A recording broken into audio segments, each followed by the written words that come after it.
Hola y bienvenidos a Europa Hoy, el programa de France 24 en español sobre la actualidad europea. Yo soy Esther Herrera Caro, desde el Parlamento Europeo en Bruselas. Es un placer saludarles. En el programa de hoy analizamos el papel de China en el mundo y sus relaciones con la Unión Europea, a qué se enfrenta el bloque europeo y cómo afecta sus relaciones con América Latina. Antes de pasar al debate, hacemos un repaso sobre el desafío que puede suponer China y por qué preocupa a la Unión Europea y al mundo. China es un complicado socio para la Unión Europea. Hace 2 años, el bloque europeo situó al gigante asiático como un rival sistémico, aunque al mismo tiempo cerró un acuerdo de inversiones a finales de 2020, que el Parlamento Europeo ya dijo que no ratificará. La Unión Europea aprobó sanciones recientemente contra altos cargos de la región de Xinjiang por el trato degradante y la vulneración de derechos humanos contra la minoría uigur, una población musulmana que, según organizaciones independientes, sufre una persecución en la nación asiática.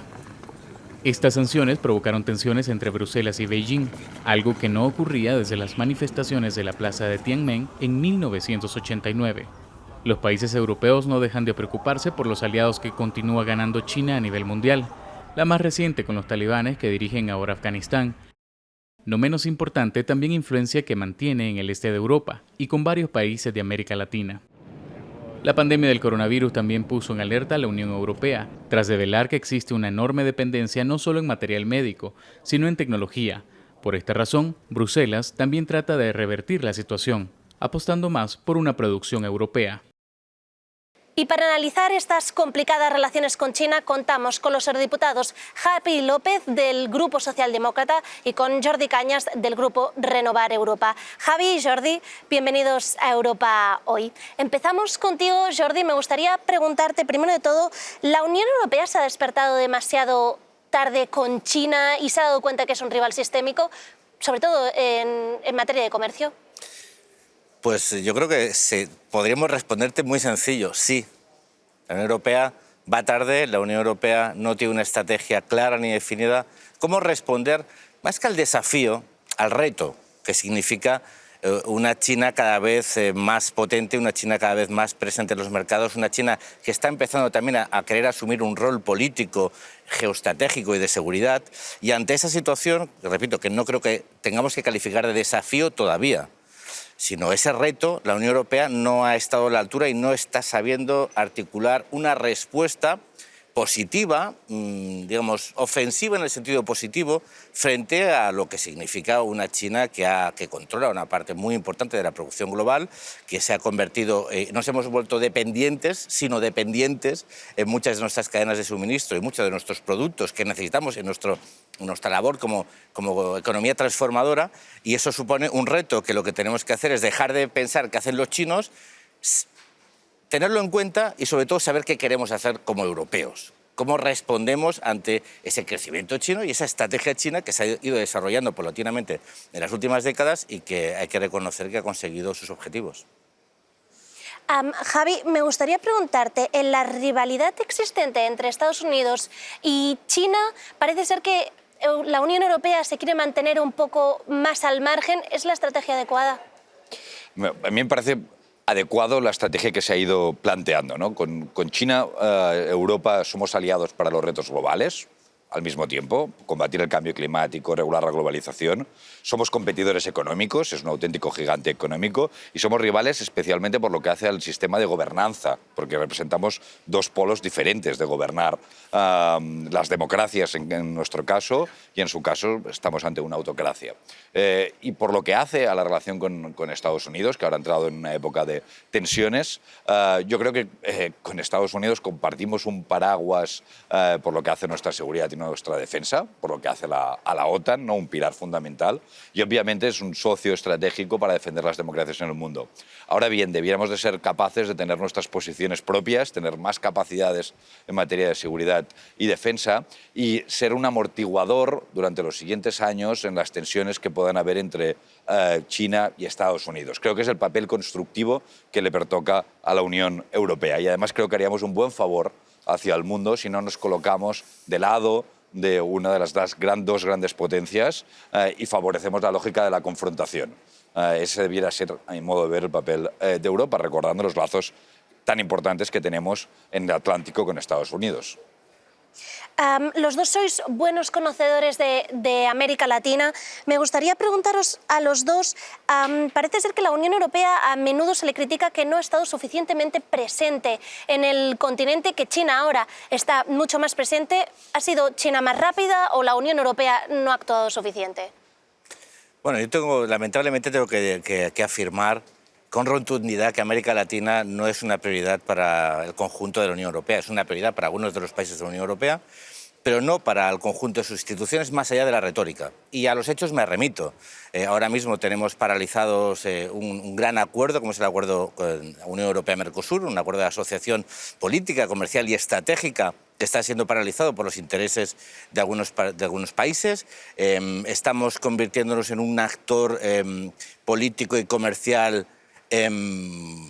vamos a decir, poco simpático. Es decir, estamos siempre exigiendo condiciones y nunca proponiendo condiciones. Es decir, China no pregunta nada, China comercia, China intercambia, y China colabora, y China invierte, y la Unión Europea prácticamente lo que hace siempre es exigir. Y repito, a los hechos me remito, más allá de la retórica, porque si no somos capaces de identificar la naturaleza del problema no podremos solventarlo. Para una parte de los europeos y una parte importante de los países europeos, entre ellos España, la América Latina, Iberoamérica, es una prioridad estratégica. Tenemos que conseguir que esa prioridad estratégica sea también una prioridad para la Unión Europea. Y no lo es.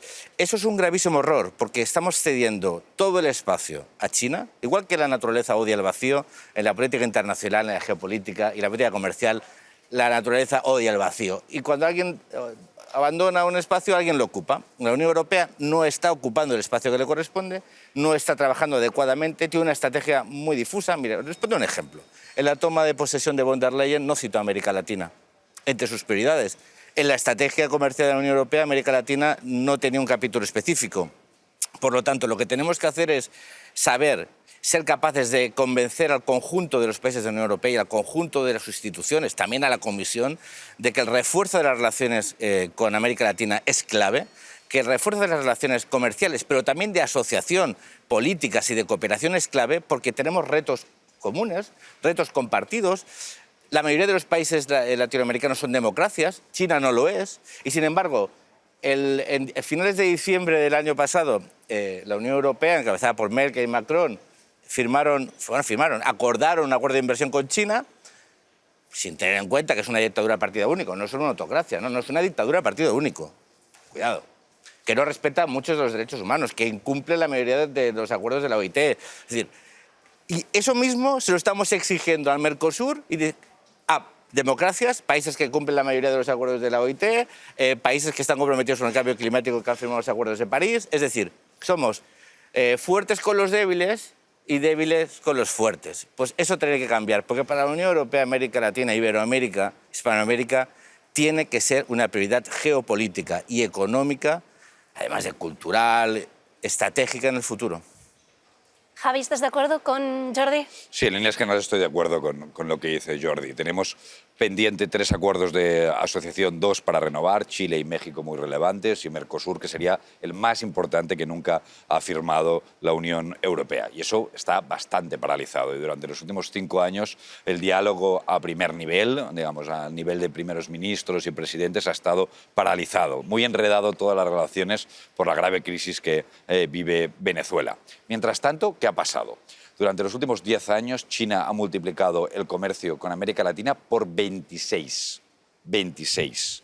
Ha ido durante los últimos 2 años Jinping 8 veces a la región. Han habido 2 cumbres Unión Europea-CELAC, 2 cumbres China-CELAC, cuando estaban paralizadas con la Unión Europea, y ahora se prepara la tercera. O sea, no solo hay una relación comercial muy intensa entre China y América Latina, no solo ha pasado China de ser un gran suministrador de crédito a la región a ser un gran inversor, es que además es una relación política del más alto nivel. Cuando nosotros durante los últimos 10 años hemos estado enredados básicamente en crisis internas y geopolíticamente muy focalizados con nuestra vecindad, tanto en el norte de África, Oriente Medio, como en el este.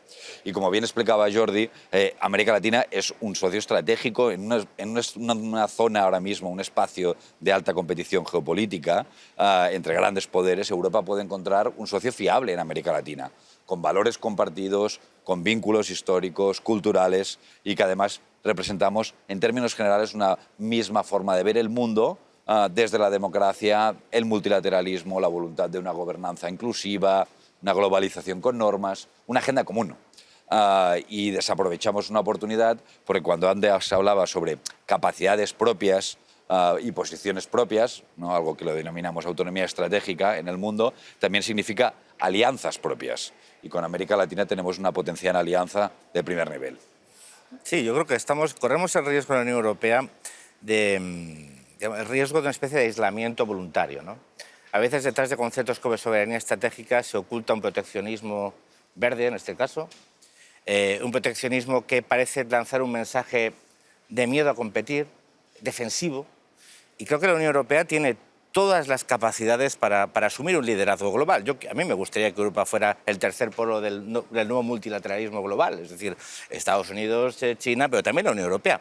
Podemos, y es más, debemos hacerlo, porque si no somos capaces de construir ese tercer polo que sea capaz de equilibrar, de lanzar mensajes constructivos, positivos, de valores, de principios, corremos el riesgo de vernos arrastrados a una nueva guerra fría en la cual Europa estará en el medio sin tener una voz propia y una capacidad de decisión. Muy brevemente me gustaría preguntar, de cara a la COP26, la Unión Europea quiere tener a China como aliado, pero China dice que la neutralidad climática, al menos no hasta 2060. ¿Se puede contar con China también en esta cuestión? Tenemos que poder contar con China para esta cuestión. O sea, ellos dicen que quieren llegar a la neutralidad climática en 2060, nosotros en 2050, pero también hay que recordar que hicimos nosotros la revolución industrial 150 años antes que China. Es necesario que China se implique porque significa más del 25% de las emisiones en el mundo y nosotros el 8%. También es verdad que emisiones por cápita, por persona, Estados Unidos hace el doble que China, por ejemplo. Pero China es necesario en los espacios multilaterales, es necesario para combatir el cambio climático, es necesario para comprometerse para los grandes retos y ahora mismo es un gigante en términos políticos, diplomáticos y económicos y tenemos que adaptarnos a eso, tomar buena nota y pensar en nuestros valores y nuestros intereses por relación con América Latina y también en los grandes órganos multilaterales. Xi Jinping no participará, tampoco nunca ha participado en una COP. Esperemos que sea un éxito de compromisos multilaterales y que Europa sea capaz también de liderar la agenda verde en el mundo. Muchas gracias, ya no tenemos más tiempo. Muchas gracias, Jordi, Javi. Nosotros lo dejamos aquí. Muchas gracias por estar con nosotros en Europa Hoy y en France 24. Nosotros le esperamos en el próximo programa de France 24 en español. Muchas gracias por vernos.